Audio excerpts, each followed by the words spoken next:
The war didn't end with a victory. It ended with silence. No final battle. No last message. Just quiet. After years of destruction, the galaxy simply stopped fighting. Elias Varn stood inside the returning ship, staring at Earth. Blue. Peaceful. Untouched. Like it had no idea what had been lost. Around him, soldiers celebrated. Some laughed. Some cried. Elias stayed still. 'Cause he remembered. Ships vanishing mid-fight. Planets going dark in seconds. Entire fleets. Erased. No explosions. Just gone. Welcome back to Earth. The voice echoed through the ship. Cheers followed. Elias didn't join. The landing platform was filled with lights, cameras, and noise. Crowds waited behind barriers, waving and shouting. To them this was victory. To Elias it felt empty. He stepped out with the others. Applause followed, loud and endless. But none of it felt real. The ceremony began. A grand hall. Officials lined up. Perfect smiles. Perfect words. One by one, soldiers were called. Medals were given. Heroes of humanity. Elias waited his turn. Elias Varn. He stepped forward. The medal was placed in his hand. Cold. Like. Meaningless. On behalf of Earth. Elias closed the case before the speech ended. Small act, but noticeable. He turned to leave. The room paused. No next name. No movement. Just silence. 2 guards entered. And between them was a girl. The entire room went quiet. She looked human. Almost. But not quite. Her skin was too perfect. Her eyes. Silver. Watching everything. A restraint circled her wrists. She was brought forward. And stopped beside Elias. The official spoke again. This is your additional reward. Elias froze. Slowly he turned. You're giving me a person. No one answered. 'Cause there was no good answer. She is a survivor of the Valoran Dominion, the official said. Under post-war law, she is classified as transferable property. Property. The word hit hard. Elias looked at her. Waiting. For fear. For anger. For anything. But she showed nothing. Just quiet acceptance. I'm not doing this. His voice was calm. Firm. The room shifted. You don't understand. I understand perfectly. Elias faced them fully. The war just ended. His eyes didn't move. And this is your solution. Silence. If you refuse, the girl said softly, I will be reassigned. Elias looked at her. No fear. Just truth. Is that what you want? He asked. My preference is irrelevant. That changed everything. Elias exhaled slowly. If he walked away, someone else would take her. Someone who wouldn't question it. Fine. Relief appeared on the officials' faces. I'll take responsibility. He stepped closer. But not ownership. That part mattered. The room didn't know how to react. Because that wasn't part of their system. She looked at him again. And this time, something changed. Not trust, but curiosity. They left without applause. Without ceremony. Just walked out. Together. Outside, the city stretched endlessly. Bright. Alive. Elias stopped. You're not my property. She tilted her head. Then what am I? He thought for a moment. Then said. Free. The word felt fragile. Like it didn't belong in this world yet. She studied him. Very slightly. She smiled. And in that moment, Elias realized something. The war was over. But this was just the beginning. Freedom sounded simple. It wasn't. By the time they left the station, Elias had already received the files. Conditions. Restrictions. Every line carefully written to control something they didn't understand. She walked beside him quietly, observing everything. The city lights reflected in her silver eyes as vehicles moved across the sky in perfect patterns. Your world is loud, she said. Elias gave a small breath of a laugh. Yeah. You get used to it. She didn't respond. just kept watching, learning. The transport ride was silent at first. Elias sat across from her, studying her now that the chaos was gone. "You have a name?" he asked. She looked at him. A translation would be, "Lyra." "Lyra," he repeated. "I'm Elias." "I know." Course she did. That shouldn't have felt strange. But it did. They arrived at his apartment not long after. Clean. A place to exist, not live. She stepped inside and paused. "You live alone?" "Yeah." "Why?" Elias shrugged. "Less complicated." She seemed to accept that. Then she moved toward the window, looking out over the city. For a moment she said nothing. "Your planetary defense system is inefficient." Elias frowned. "What?" She turned slightly, eyes focused. "There are timing gaps in your orbital shields." He stared at her. "You just got here." "Yes." "And you already found a flaw in Earth's defenses." "Yes." The way she said it wasn't arrogant, just factual. Elias stood up and activated the wall display. "Show me." She stepped closer. A holographic model of Earth appeared between them. Satellites, shields, patrol routes. He pointed. "There." Elias leaned in. First it looked normal. He saw it. Delay. But real. His expression changed. "That shouldn't exist." "It does," she replied calmly. "If someone attacked during that window, your system would fail to respond in time." Silence filled the room.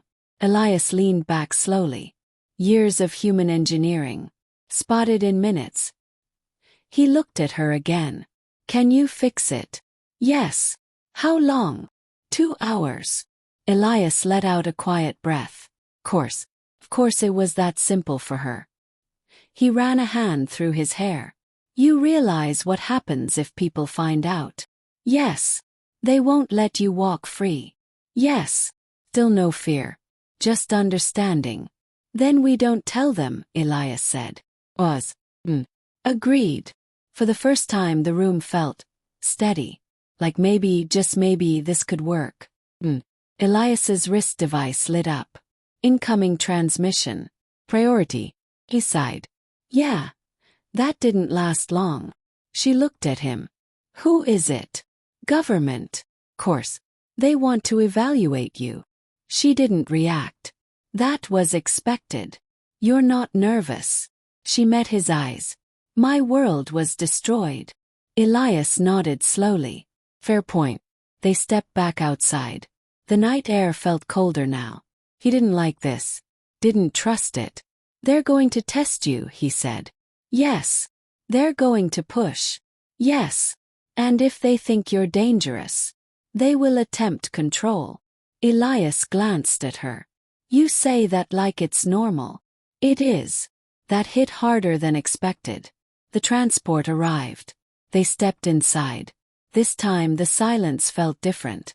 Not empty. Elias looked at her. "If this goes wrong." She turned slightly. "Yes." He gave a small, tired smile. "We improvise." For the first time. Her expression shifted just a little more. Not confusion. Not calculation. Something else. "Your species relies heavily on that." Elias smirked. "Yeah, it's kind of our thing." She nodded once. "Then I will adapt." The vehicle slowed. Government complex ahead. Cold. Controlled. Nothing like the celebration earlier. This was where decisions were made. The dangerous kind. The doors opened. Bright white lights flooded in. Officials waited inside. Watching. Measuring. Judging. Elias stepped out first. Then Lyra. And as they walked forward together, he felt it again. That same feeling from the war. Right before everything went wrong. Inside the chamber the tests began immediately. Questions. Analysis. Lyra answered everything calmly. Too calmly. Patterns emerged quickly. She wasn't just intelligent. She was precise. Efficient. Different.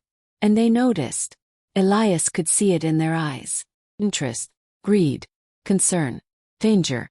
Identify your capabilities, one official demanded. Lyra paused, then said, I learn. That's not an answer. It is the only one that matters.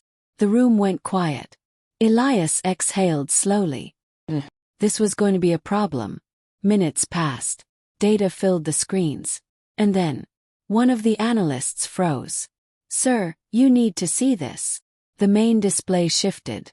Earth's defense grid appeared. Highlighted. Marked. Flawed. The room changed instantly. Where did this data come from? Silence. Lyra stepped forward. I found it. Every eye locked onto her. And in that moment, Elias knew. Everything had just changed. Because she wasn't just a survivor. She wasn't just intelligent.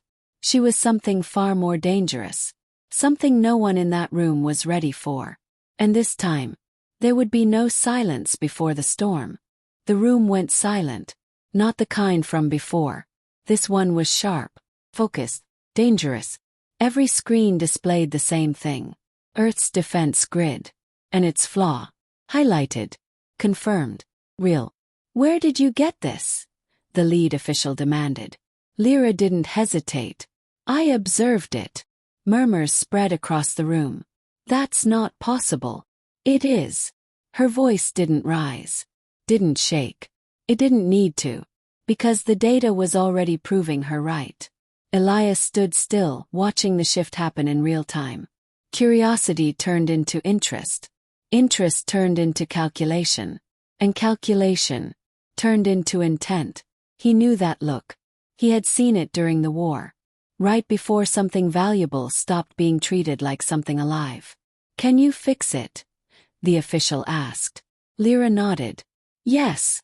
How long? 2 hours. Silence. Do it. No discussion. No hesitation. Just command. Lyra stepped forward. Hands moving across human systems like she had used them her entire life. Interfaces shifted. Code rewrote. Patterns aligned. Elias watched closely. Not the screens. Because this wasn't just intelligence. It was instinct.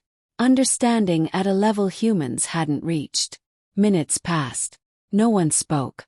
No one interrupted. Because everyone in the room understood one thing. She was right. Then everything changed. Recalibrating orbital sync. Adjusting delay windows. Reinforcing response timing. Her voice remained calm as she worked. Precise. Efficient. Unstoppable. The system paused. For a single second. And updated. Defense integrity. 100%. No one moved. No one breathed. Because that number had never been perfect before. She did it. Someone whispered. Elias exhaled slowly. Course she did. The silence broke instantly. Voices filled the room. Questions. Orders. Excitement. Fear. She needs to be contained. We can't let this go uncontrolled. Her capabilities. Elias stepped forward. Stop. The word cut through everything. All eyes turned to him. She just fixed the system that protects this entire planet, Elias said, steady and clear. And your first reaction is to cage her. No one answered. 'Cause again, there was no good answer. She is not human, one official said coldly. Elias didn't look away. Neither were our enemies. That landed. Hard. And we still chose who we wanted to be. Silence followed. He stepped closer now. Positioning himself slightly in front of Lyra. Not aggressive, but clear. She helped us. She saved us time we didn't have. And she did it without asking for anything. He paused, then added. So maybe we don't treat her like something to own. The room shifted. Not fully, but enough. Because this wasn't about systems anymore. This was about choice. The lead official looked at Lyra. Long, careful, then spoke. You understand your value. Yes. You understand the risk you represent. Yes. And you understand why control would be necessary. Lyra paused. For the first time. She didn't answer immediately. Yes. Elias clenched his jaw slightly. Here it comes. But then, the official continued. And yet, small pause. Humanity did not survive this war by becoming what it fought. The room stilled again. Different this time. Provisional status, he said. Autonomous. No restraints. No ownership. No chains. Elias blinked once. Didn't expect that. Lyra looked at the official. Then at Elias. I am free. The word sounded unfamiliar coming from her. The official nodded once. Yes. Something shifted in her expression. Subtle, but real. You are also being offered integration, the official added. A place here. A choice. That was the difference. That was always the difference. Lyra turned to Elias. I can leave. He nodded. Yeah. No pressure. No expectation. Just truth. She looked around the room. The people. At the world that had nearly destroyed itself. And still chose not to. Then back at him. I will stay. Elias raised an eyebrow slightly. Yeah. She nodded. Yes. Why? She thought for a moment. Then answered. Your species is inefficient. Small pause. Elias almost smiled. Thanks. And broken, she added. Still not helping. But you choose, she finished. That stopped him. You choose to protect instead of control. You choose to question instead of obey. You choose to be better. Silence. But not heavy this time. Clear. Certain. Elias let out a small breath. Yeah. We try. She gave a small nod. I will learn that. They walked out together. No guards. No chains. No system deciding what they were. Outside, the sky stretched wide. Ships moved across it. Lights flickered. Life continued. The war had taken everything it could. But it hadn't taken this. Elias glanced at her. So what now? Lyra looked up at the sky. Then forward. Now. Small pause. We build something better. And for the first time since the war ended. That didn't feel impossible.